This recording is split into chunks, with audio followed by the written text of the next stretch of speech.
you try your best but you don't succeed, when you get what you want but not what you need, when you feel so tired but you can't sleep, stuck in rivers,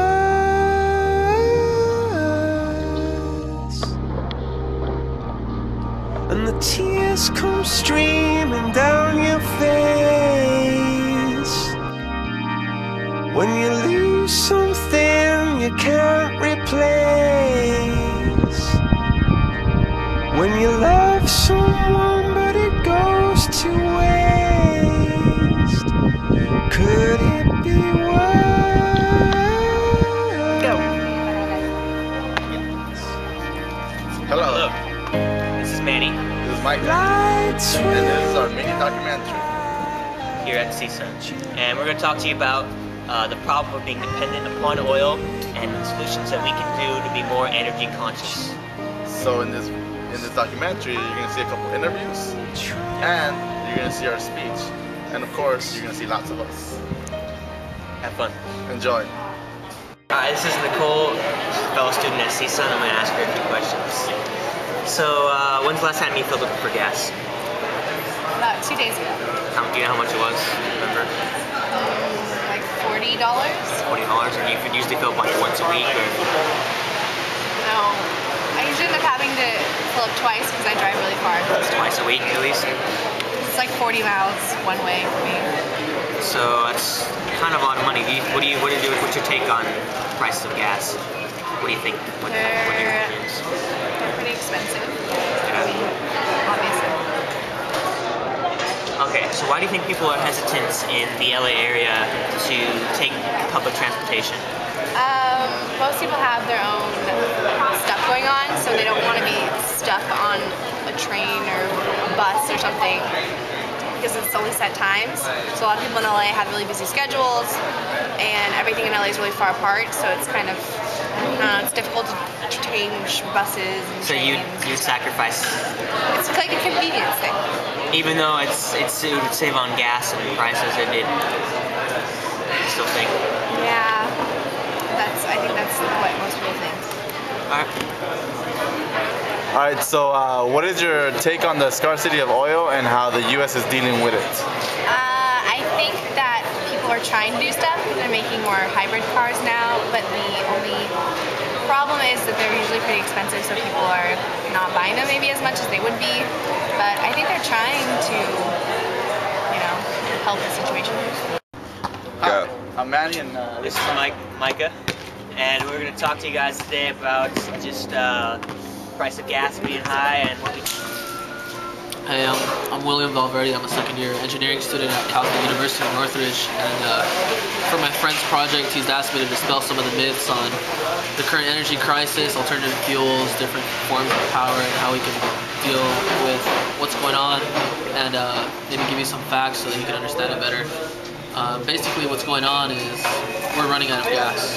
It's always been a finite element, a finite source, and we knew we were going to run out. And some people had seen this before, and they said, well, we can just use electricity because we already use electricity to power a lot of the stuff we do today.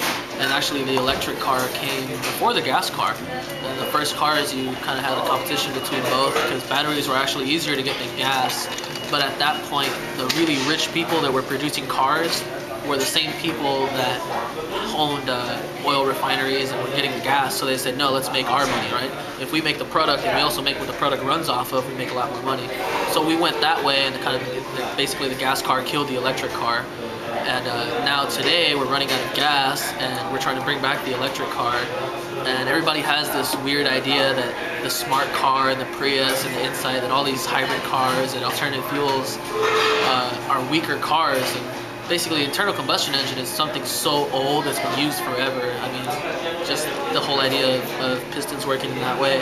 But it's really cool to see that an electric motor is like a light bulb in your house. When you turn it on, it's on. An electric motor has instant acceleration. It can have the same amount of torque as a gas engine as well. So at that point, it doesn't go about you have to accelerate your car and you're trying to get to 100 miles an hour. If you wanted to make a really cool sports car, you'd go with an electric engine and you would just turn it on, and you would have to actually slow it down so that your car could get up to that speed, because then your tires would be going 100 miles an hour and you're sitting there doing a burnout forever because your car can't physically accelerate you like that. That actually would be dangerous for you because it'd be faster than a jet engine accelerating you at that point. Hi, ich heiße Marcel Schulz-Wierling und ich bin ein Austauschstudent an der CSUN-Universität und ich komme aus Deutschland. Alright, so have you used public transportation here in America? Yeah, first I arrived, I used the public transportation system from the airport coming to CSUN. It was kind of horrible. What's your, how did you feel the difference between the one public transportation here in America and in Europe? Well, the American system is not as convenient as in Europe. You can't rely actually on the bus schedule. In Europe, the bus follows a certain schedule, and you can definitely take the bus every 15 minutes to go from one spot to the other spot. And over here, if you're lucky, you get the bus on time, but if you're not lucky, you have to wait like 1 hour for the bus. It's kind of difficult, and it's like kind of different between Europe and America. Why do you think people in Europe are more accustomed to using public transportation than here in America?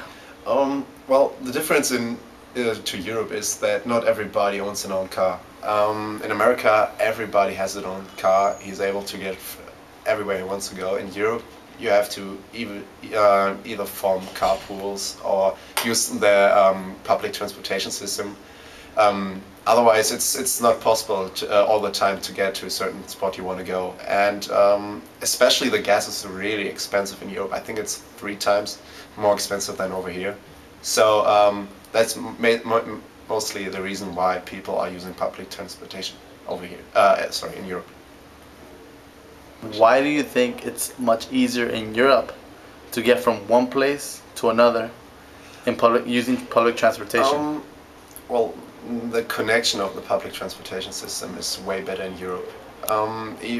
Let's give the example, if you want to go from Germany to Holland, to neighboring countries, I can use the train, just one single train to go from Germany to Europe.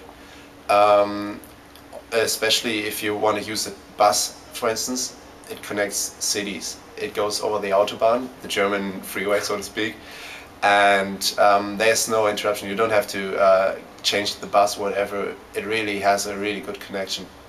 So from the people that you know personally, how many of them use public transportation in comparison to driving? Let's say out of 20 friends, 18 use public transportation to either go to university, to go on parties. Even if you go shopping, you know, I live in a small town. It's kind of comparable to Northridge, but we don't have a mall. We have to go to the next bigger town, and if you want to go shopping, normally you use the bus. What about other forms of transportation besides, you know, your modern car, train, like bike rides? Do people ride bikes? Oh, actually, I used the bike getting to school for 13 years. So in Germany, the dimension of the cities is not that comparable to the cities over here. So my high school, for instance, was 5 minutes by bike, so I used it every day. And people, for instance, the next biggest city where university is placed, the university has 20,000 students, and approximately 18 to 19,000 students use the bike to get to university. So it's really even has the reputation of being a bicycle city. So the bicycle, for instance, as another transportation vehicle, is really quite often used.